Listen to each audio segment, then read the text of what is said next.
Eu só quero trazer esse trecho da entrevista, ministro, para depois, então, nós já começarmos a nossa fala para ambientar tudo daquilo que a gente vai trazer um pouquinho aqui. Vamos acompanhar, então, este trecho da fala do candidato Lula ao William Vac, aqui na CNN Brasil, e seguimos com o Sérgio Moro logo em seguida. A delação premiada foi com que muita gente ficasse rico. Ora, o que eu posso te dizer é o seguinte...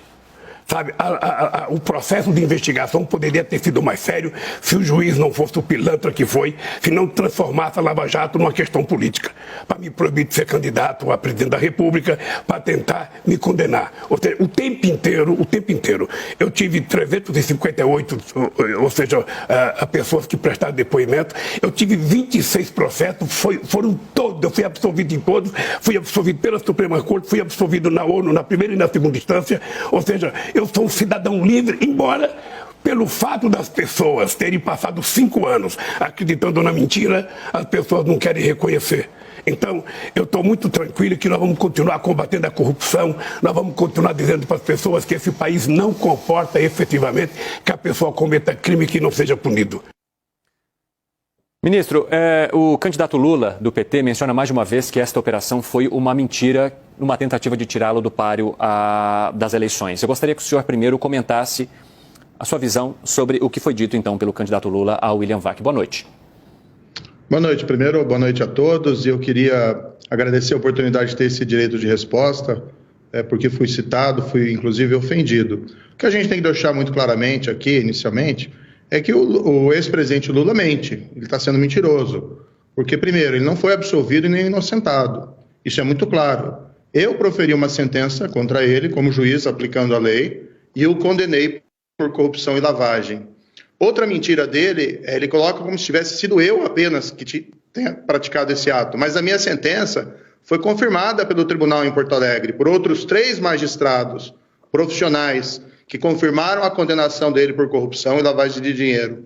Depois, essa decisão foi confirmada de novo em Brasília pelo STJ por outros 5 magistrados. Ele ainda foi condenado no processo do sítio de Atibaia, em relação ao qual até hoje não deu uma explicação por que as empreiteiras Odebrecht e OS fizeram obras e reformas milionárias no sítio que ele utilizava como se fosse proprietário. E ele foi condenado nesse processo por uma outra pessoa, por uma juíza corajosa de Curitiba. E essa decisão também foi confirmada no tribunal em Porto Alegre.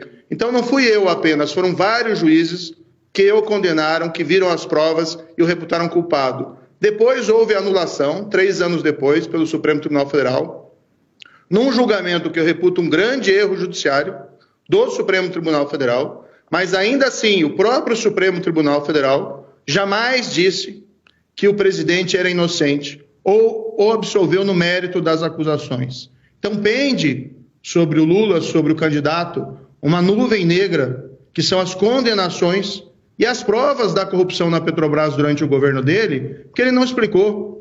Porque não é um caso de corrupção isolado no tempo e no espaço. O que foi revelado pela Lava Jato, e todo mundo bem sabe, é a corrupção vinculada a um projeto de poder, assim como foi no caso do Mensalão. Algo muito diferente desse quadro, em que o presidente mente, no sentido de que ele pretende combater a corrupção ou pretendeu combater a corrupção no passado. Quem pretende fazer isso não instaura uma perseguição e uma difamação contra aqueles que cumpriram apenas o seu dever. Uai, seu app de vídeos curtos.